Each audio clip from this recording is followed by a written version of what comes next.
خرما په ونه ته بحث وکړه د خرما په ونه باندې تحقیق پې وکړه تا ته به معلومات وسي چې څومره طالبانو د خرما ونه قرآن کې الله ډېره یادوي دا د ټولو ونو نه طالبانو خلاف ده نورې ونې بیخ کې ډبلي پاس نری کېږي د خرما ونه بیا داسې نه ده خرما ونه طالبانو یو ورځ مدینه منوره کې زه خپل ځان درته ښیم طالبانو یو ورځ زه مدینه منوره کې د جمعې ورځ وله موټروان سره سپور سوم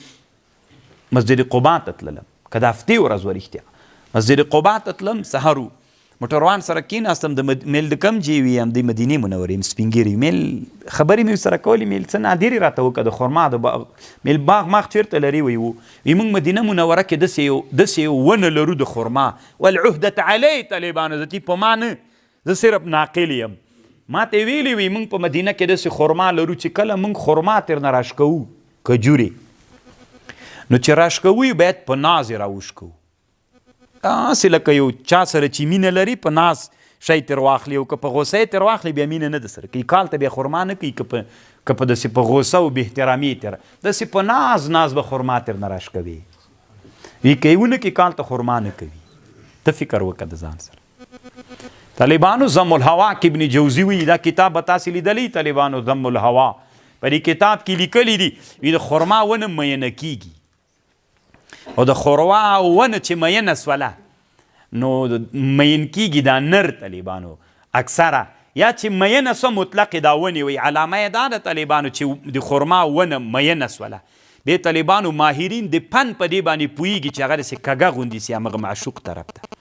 خرما یې زیړې غوندې سي که نه مین چې سي رنګ یې زیړ سي خرما هم زیړې سي او کوي هم نه طالبانو پوچې پوچې غوندې وړې وړې کې بیا طالبانو ماهرین د پن غواړي ادي د معشوقه ورته پیدا کی دوی پوهېږي چې دا په کوم یوه میینه سوې چې هغه یې ورته پیدا کړي بیا د دوی د هغه په مابین کې وصال پیدا کړي وصال دا د یو تار وزغلوي د دغه عاشق او د معشوق په مابین کې یو تار وتړي وصال راغی چې وصال راغی طالبانو بیرته ښه سي بیا که نه چې وصال راسي طالبانو کار خو جوړ ده بیا نو ته لا لوی لا ویده یې واوحي ربک طالبانو څومره چې انسان عمق د مسایلو ته ځي هومره د الله د جمال نه خبرېږي داسې چې اول دې راغلي وي طالبانو دومره ډېرو خبرو خبر وي چې دا دنیا کې دومره دا خو طالبانو د هغې چې 1 میلیارد قدر ته یې کې طالبانو د 1 میلیارد هغه بیا چې هغه یوه برخه یې طالبانو 100 میلیارد قدر ته کې دومره خبرې هم نه دي کړي دنیا کې دومره خبرې پرتې دي واوحى رب زه کله کله طالبانو ځان سره یم چې راځه دا وارې په علم د انبات المیا باندې تحقیق وکړه بیا طالبانو یو بله خبر راپویاد سي بیا دا څومره ډېر خوند کوي بیا دا پاتې سي بیا هغه چې بیخي سړی لیونی غوندې سي چې دا اوس څومره د جمال نه ډکه دنیا ده او دا به نو طالبانو ایله سړی هلته پې باندې موړ سي په جمال د دنیا باندې چې جنت کې الله نه وغواړي چې بس هېڅ شی نه غواړم یوه ښه کتابخانه وي او د دنیا میلیاردونه کتابونه پکې وي او چې دا بریلویانو پنجپیریانو دا وابیان دا ډلې ملې پکې نه وي بس ته ورته ناست یې او تحقیقونه کوي بیا دې چې خبرې کې واورېدلې او باندې د جنتیانو ته راوځي او کیسه ورته کوي چې داسې خبرې دي بیا چې دا ځکه علم طالبانو یو عادت لري چې وی ګوري وی نه وایي خلکو ته بیا سړي زړه په تنګېږي دې ته هم فکر وي طالبانو تاسې په دې څېړنه وکړئ ښځې ته چې خبره وکړه طالبانو بیا چې ونه کړي طالبانو چوي تاسې اورېدلی ده دا خبر چې ښځه خبر نسي ټینګولی انسانانو کې هم داسې بعضې انسانان ده چې خبر نسي ټینګولی دا رښتیا ده طالبانو دا علمي خبر ده چې کله د علم مطالعه وکړه ټول وخت ځان سره نسي سړی ساتلی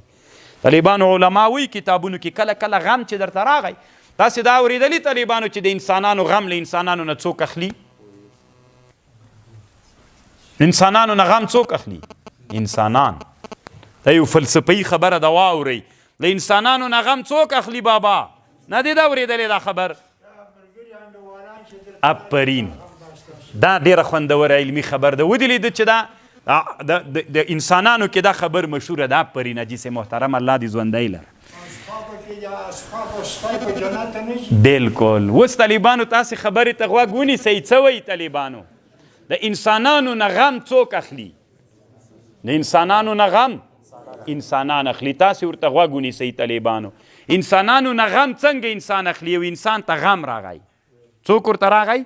غم ورته راغی دا غم طالبانو چې دی ځان سره زړه کې ګرځوي ګرځي څنګه کیږي دی طالبانو دا غم دی زوروي دا غم د ته تاوان کوي طالبانو دا غم دی هلاکوي دا غم دی منحرف کوي زبلوي ځکه غم به په زړه کې نه ساتي باید هر څوک یو ملګری ولري طالبانو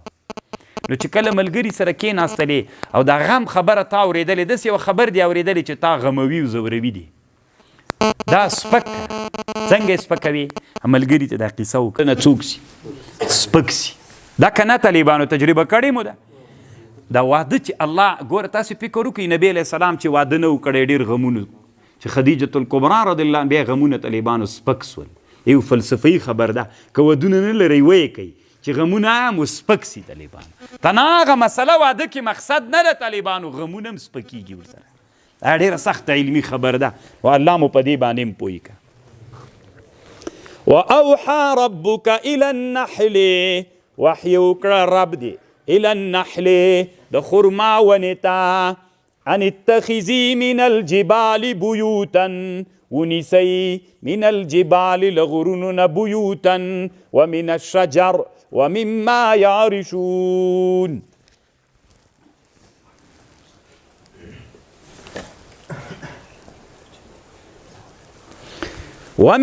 ومن الشجر ومما يعرشون او هغه چې پورته کوي خلک چې هغه ورته جوړوي لکه د هغه ونې څه هغه د انګور ونه غوندې عریش ورته جوړوي څپره غوندې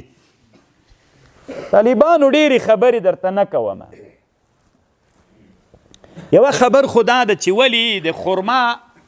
وایي دا د شاتو موچۍ ولې څوک جوړوي دا کوټې ولې مسدسې جوړوي مسدس کې دا پایده ده طالبانو چې د مسدس شکل کې پایده نه ده طالبانو چې هیڅ ځای بیا هغه نه پاتې کېږي پالتو که مربع هغې جوړي کړي طالبانو مثلا مربعې جوړي کړي مثلثې جوړي کړي بیا طالبانو ځایونه کې تش پاتې کېږي او مسدس شکل باندې جوړي پایده نه ده هیڅ پالتو هغه نه پکې پاتې کېږي یو او یوه خبر دا ده طالبانو حتی د عبدالوهاب شعرانی صاحب وایي ځکه وحینا الی النحل الله وایي موږ وحی نحل ته کړی نو دې نه معلومیږي چې په حیواناتو په جماداتو کې نبوتونه شته طالبانو الله دوی ته نبیان را لیږلي علامه عبدالرؤف مناوي طالبانو په فیض القدیر کې ان لا داسې لیکلي وي دي حروف هجا نه دي د یوې ژبې نه ډېرې حروف هجاست د حروف هجام یو امت له امتونو نه ده الله دوی ته نبیان دوی ته الله څوک را لیږلي خو دا هغه خبر ده طالبانو چې تاسې چې کله د حروف هجا او علوم متعلق وګوري بیا تاسو ته معلومات کیږي تاسې نه پې پوهېږئ دلته روح المانی د عبدالوهاب شعرانی رحمه الله نه نقل کوي نو دی وایي چې په د نبوتونه اگر چې دی وي دا خبره خو دومره ډېره خوندوره نه ده